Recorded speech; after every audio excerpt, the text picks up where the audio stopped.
तर मित्रांनो पुन्हा एका नव्या फ्रेश व्हिडिओमध्ये आपले मनापासून स्वागत आहे आणि आज आपण या व्हिडिओमध्ये मागच्या व्हिडिओसारखेच खूप महत्त्वाचे जीके प्रश्न पाहणार आहोत जे आपल्याला महाराष्ट्रातील प्रत्येक भरतीसाठी अतिशय उपयुक्त असणारे प्रश्न राहतील।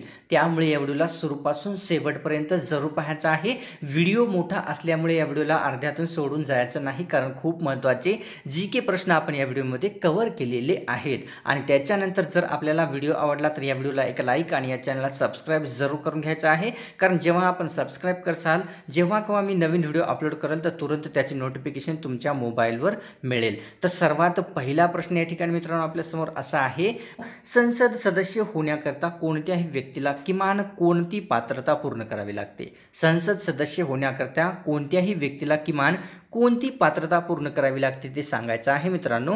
तर ऑप्शन क्रमांक 4 म्हणजेच वरीलपैकी सर्व, तो भारताचा नागरिक असावा, त्याचे वयाला 25 वर्ष पूर्ण केलेली असावे, लोकप्रतिनिधी कायद्यात देण्यात आलेल्या सर्व अटी त्यांनी पूर्ण कराव्या लागतात आणि त्याच्यानंतर जो संसद सदस्य आहे तो या ठिकाणी बांधला जात असतो। पुढचा प्रश्न, जालियनवाला बागेतील निरपराधी निशस्त्र जनतेवर गोळीबार करण्याचे आदेश कोणी दिले होते?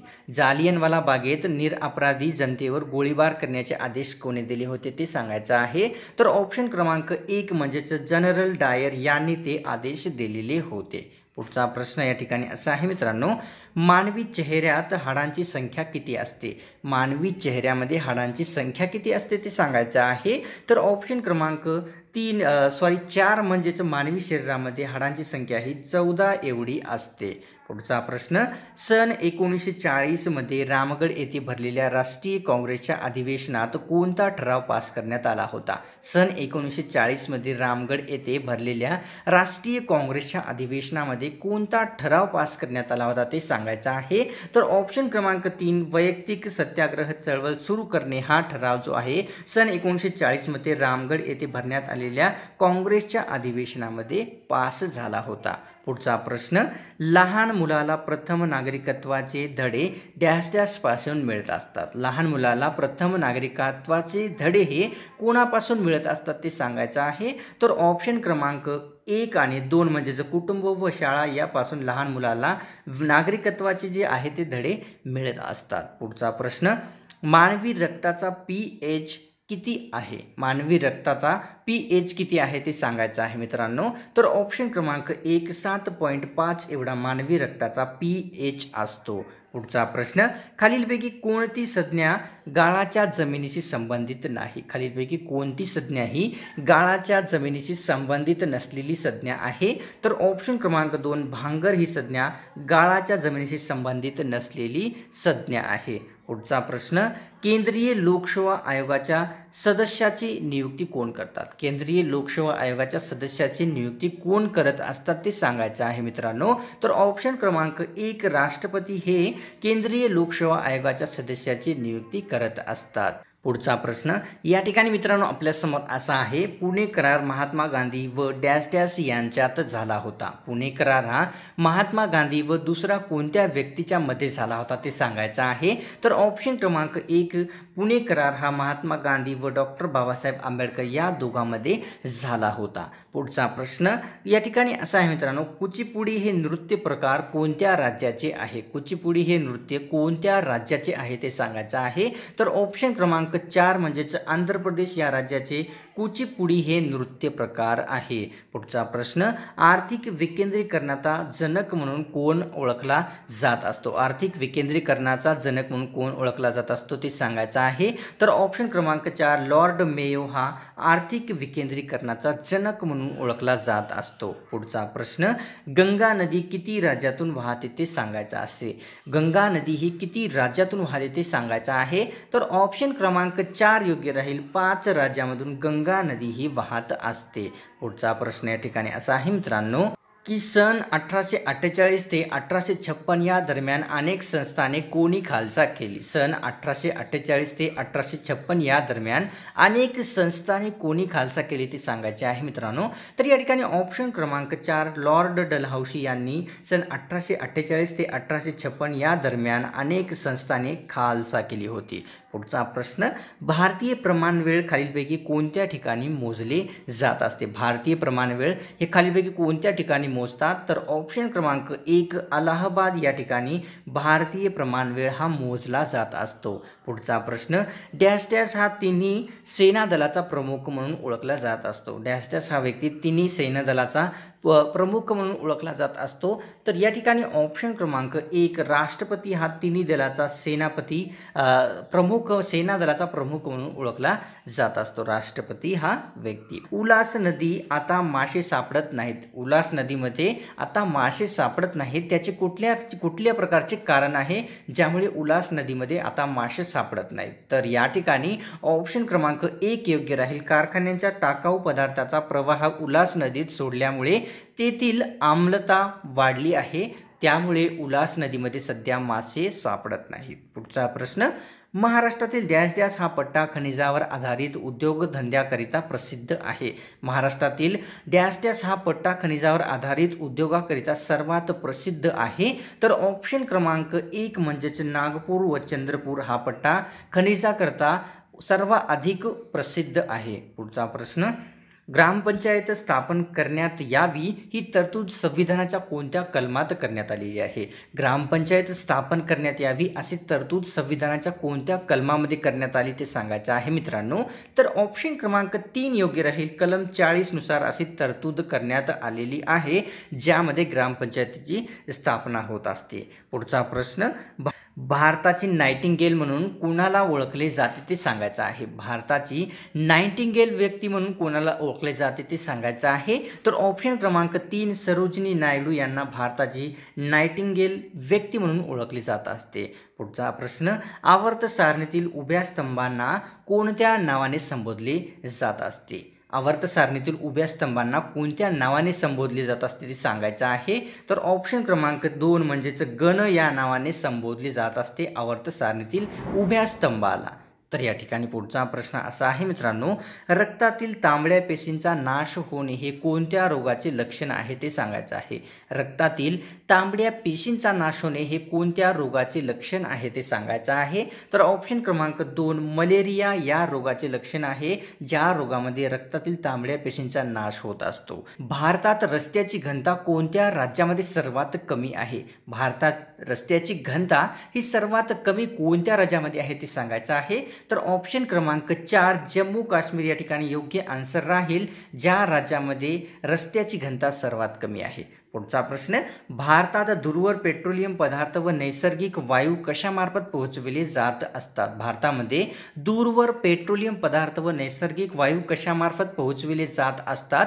तर ऑप्शन क्रमांक 2 योग्य राहील. रेल्वे मार्फत ते पोहोचविले जात असतात. पुढचा प्रश्न, भारतात जनगणना सुमारे किती दर वर्षांनी केली जाते ते सांगायचं आहे. भारतात जनगणना दर किती वर्षांनी केली जाते ते सांगायचं आहे.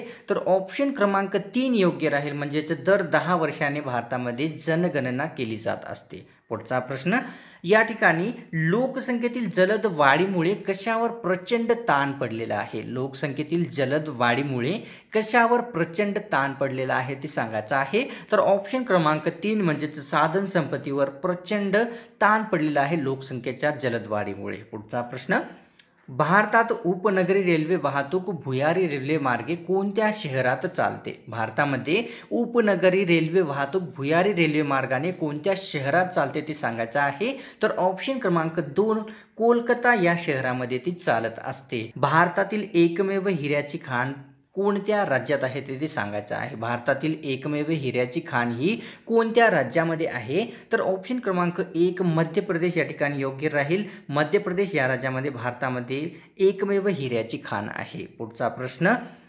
BCG लस डॅश डॅश या रोगापासून बचाव करत असते. BCG ही लस कोणत्या रोगापासून व्यक्तीचा बचाव करत असते? तर ऑप्शन क्रमांक 2 क्षय रोगापासून BCG ही लस व्यक्तीचा बचाव करत असते. पुढचा प्रश्न, भारतीय घटना समितीचे अध्यक्ष कोण होते? भारतीय घटना समितीचे अध्यक्ष कोण होते ते सांगायचं आहे. तर ऑप्शन क्रमांक 2 या ठिकाणी योग्य राहील. डॉक्टर राजेंद्र प्रसाद हे भारतीय घटना समितीचे अध्यक्ष बनले होते. पुढचा प्रश्न, मायकाचा वापर कोणत्या कारणासाठी करतात ते सांगायचं आहे. मायकाचा वापर कोणत्या कारणासाठी करतात ते सांगायचं आहे मित्रांनो. तर ऑप्शन क्रमांक 2 विद्युत रोधक म्हणून मायका याचा वापर केला जात असतो. पुढचा प्रश्न वैकीएफ सत्याग्रहातील पहिले सत्याग्रही कोण होते ते सांगायचं आहे. वैकीएफ या सत्याग्रहातील पहिले सत्याग्रही कोण होते ते आपल्याला सांगायचं आहे मित्रांनो. तर ऑप्शन क्रमांक 4 विनोबा भावे हे वैकीएफ या सत्याग्रहातील पहिले सत्याग्रही होते. पुढचा प्रश्न राज्यसभेचा अध्यक्ष कोण असतो ते सांगायचं आहे. राज्यसभेचा अध्यक्ष म्हणून कोणाला ओळखले जाते ते सांगायचं आहे. तर ऑप्शन क्रमांक 3 उपराष्ट्रपती हा राज्यसभेचा पदसिद्ध अध्यक्ष म्हणून ओळखला जात असतो किंवा असतो. पुढचा प्रश्न भारतीय संविधानाचा सारांश संविधानाच्या कोणत्या भागामध्ये दिसून येतो. भारतीय संविधानाचा सारांश हा कोणत्या संविधानाच्या भागामध्ये दिसून येत असतो ते सांगायचं आहे. तर ऑप्शन क्रमांक 1 संविधानाचा सरनामा यामध्ये भारतीय संविधानाचा सारांश दिसत असतो. पुढचा प्रश्न महर्षी कर्वे यांना कोणत्या विद्यापीठामध्ये LLD ही पदवी देऊन सन्मानित केली होती. महर्षी कर्वे यांना कोणत्या विद्यापीठाने LLD ही पदवी देऊन सन्मानित केले होते. तर ऑप्शन क्रमांक 4 म्हणजेच मुंबई विद्यापीठाने महर्षी कर्वे यांना LLD ही पदवी देऊन सन्मानित केले होते. पुढचा प्रश्न पंतप्रधानाच्या निर्देशावरून जर एखादा केंद्रीय मंत्री राजीनामा देत नसेल तर या ठिकाणी कोणाला हक्क असतो त्याला पदावरून दूर करण्याचा. पंतप्रधानाच्या निर्देशावरून जर एखादा केंद्रीय मंत्री राजीनामा देत नसेल तर या ठिकाणी कुठल्या व्यक्तीला त्याला आपल्या पदावरून दूर करण्याचा अधिकार असतो. तर ऑप्शन क्रमांक 1 राष्ट्रपती त्यास पदावरून काढून टाकू शकत असतो ज्या वेळेस पंतप्रधानाच्या निर्देशावरून जर एखादा केंद्रीय मंत्री आपला राजीनामा देत नसेल तर. पुढचा प्रश्न खालीलपैकी कोणता घटक ओझोन वायूस हानिकारक आहे. खालीलपैकी कोणता घटक हा ओझोन वायूस हानिकारक आहे ते सांगायचं आहे. तर ऑप्शन क्रमांक 1 क्लोरोफ्लोरोकार्बन हा वायू आहे तो ओझोन वायूस हानिकारक आहे. पुढचा प्रश्न सध्या भारतात किती उच्च न्यायालय आहेत ते सांगायचं आहे. सध्या भारतामध्ये एकूण किती उच्च न्यायालय उपस्थित आहेत ते सांगायचं आहे मित्रांनो. तर ऑप्शन क्रमांक 2 सध्या भारतामध्ये 24 एवढे उच्च न्यायालय आहेत.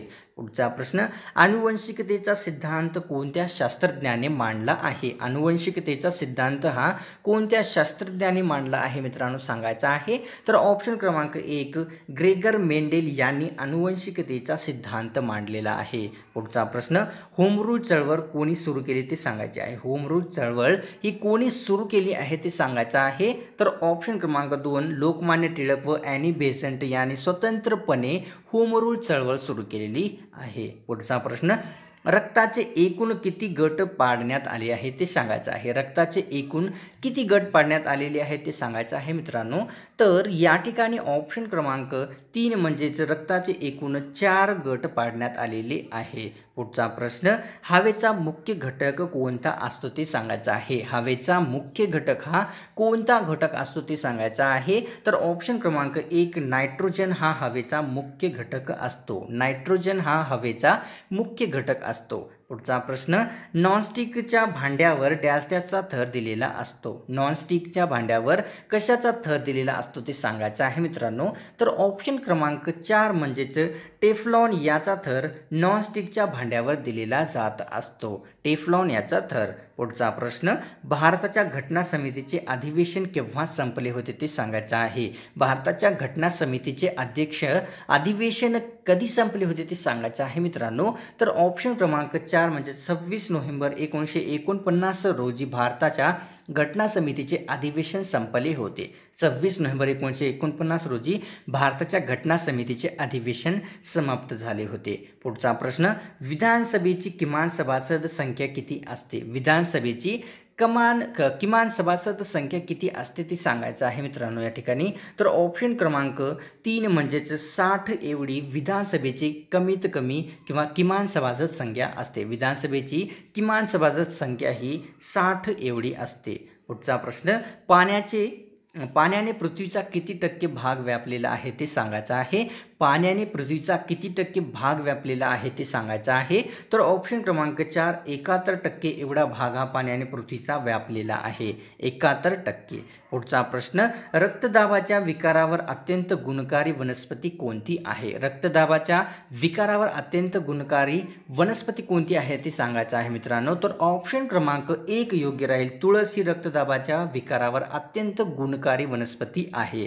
तुळस ही वनस्पती. पुढचा प्रश्न, राज्यपालास विधानसभेवर किती लोकांना नियुक्त करता येत असते? राज्यपालास विधानसभेवर किती लोकांना नियुक्त करता येते ते सांगायचं आहे. तर ऑप्शन क्रमांक 2 म्हणजेच 1 सभासद राज्यपालास या ठिकाणी विधानसभेवर निवडून देता येत असते. 1 सदस्य. पुढचा प्रश्न, नियंत्रक व महालेखा परीक्षक आपला राजीनामा कोणाच्या नावे देत असतात? नियंत्रक व महालेख परीक्षक आपला राजीनामा कोणाच्या नावे देत असतात ते सांगायचं आहे. तर ऑप्शन क्रमांक 2 म्हणजेच पंतप्रधानाच्या नावे नियंत्रक व महालेखा परीक्षक आपला राजीनामा देत असतात. पुढचा प्रश्न, राष्ट्रपतीवर महाभियोगाची खटला कोण चालवत असतो?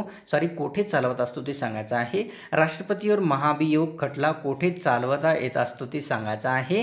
तर ऑप्शन क्रमांक 3 म्हणजेच फक्त राज्यसभेमध्ये राष्ट्रपतीवर महाभियोगाचा खटला चालत असतो.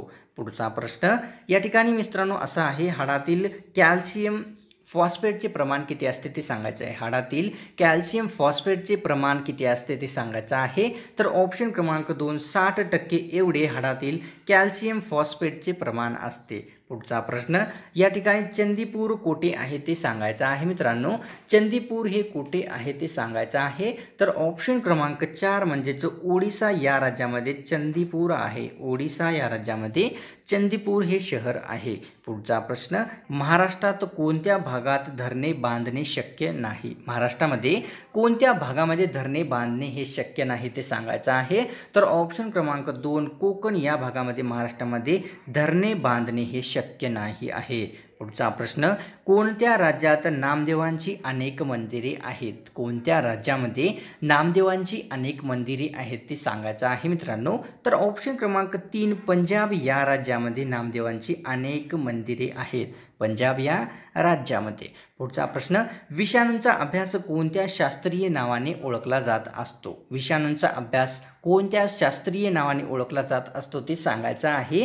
तर ऑप्शन क्रमांक 2 व्हायरॉलॉजी या नावाने विषाणूंचा अभ्यास ओळखला जात असतो. व्हायरॉलॉजी या शास्त्रीय नावाने विषाणूंचा अभ्यास हा ओळखला जात असतो. पुढचा प्रश्न, भारतात सर्वात लांब रेल्वे मार्ग कोणता आहे ते मित्रांनो आपल्याला सांगायचं आहे. भारतामध्ये सर्वात लांब रेल्वे मार्ग कोणता आहे ते आपल्याला ओळखायचं आहे. तर ऑप्शन क्रमांक 1 कन्याकुमारी ते जम्मू तावी, ज्यामध्ये शताब्दी एक्सप्रेस धावत असते. हा रेल्वे मार्ग भारतामध्ये सर्वात लांब रेल्वे मार्ग आहे. कन्याकुमारी ते जम्मू तावी. खालीलपैकी कोणती जोडी अचूक आहे ते ओळखायची आहे. खालीलपैकी कोणती जोडी अचूक आहे ती ओळखायची आहे.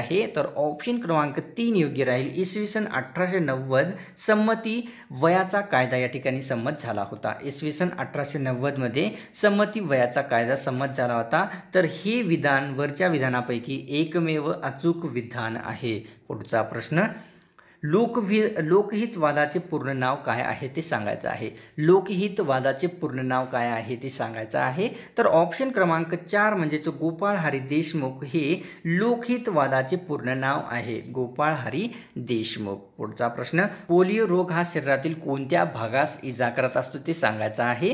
पोलिओ हा रोग शरीराच्या कोणत्या भागास इजा करत असतो? तर ऑप्शन क्रमांक 3 म्हणजेच पाय या भागास पोलिओ हा रोग शरीराच्या इजा करत असतो. पुढचा प्रश्न, तांबे व जस्त यांच्या मिश्रणातून कोणता धातू तयार होत असतो? तांबे व जस्त यांच्या मिश्रणातून कोणता धातू तयार होत असतो ते सांगायचं आहे मित्रांनो.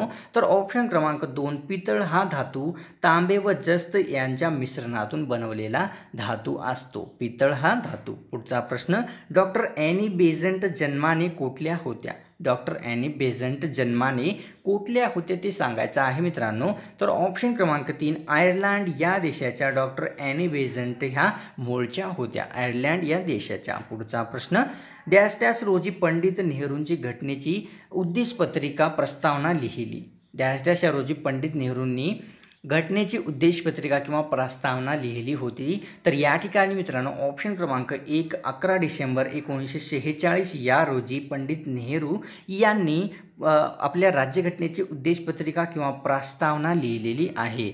पुढचा प्रश्न, दीनबंधू 1877च्या साप्ताहिकांचे संपादक कोण होते? दीनबंधू 1877च्या साप्ताहिकाचे संपादक म्हणून कोण होते? तर या ठिकाणी मित्रांनो आपल्यासमोर ऑप्शन क्रमांक 2 कृष्णराव भालेकर हे दीनबंधू या वृत्तपत्राचे साप्ताहिकाचे संपादक होते। पुढचा प्रश्न, राष्ट्रपती राज्यसभेवर किती खासदाराची नेमणूक करू शकतात ते सांगायचं आहे। राष्ट्रपती राज्यसभेवर किती खासदाराची नेमणूक करू शकतात ते सांगायचं आहे। तर ऑप्शन क्रमांक 2 म्हणजेच 12 सदस्याची किंवा खासदाराची नेमणूक राष्ट्रपती राज्यसभेवर करू शकत असतो। 12 खासदाराची नेमणूक राष्ट्रपती राज्यसभेवर करू शकत असतो। पुढचा प्रश्न, भारतीय राज्यघटनेच्या डॅश डॅश परिशिष्टामध्ये शपथ व नमुने दिलेले आहेत? भारतीय राज्यघटनेच्या कोणत्या परिशिष्टामध्ये शपथ व नमुने नमूद केलेले आहेत ते सांगायचं आहे। तर ऑप्शन क्रमांक 3 परिशिष्ट 3 मध्ये भारतीय राज्यघटनेच्या परिशिष्ट 3 मध्ये शपथ व नमुने दिलेले आहेत, परिशिष्ट 3 मध्ये।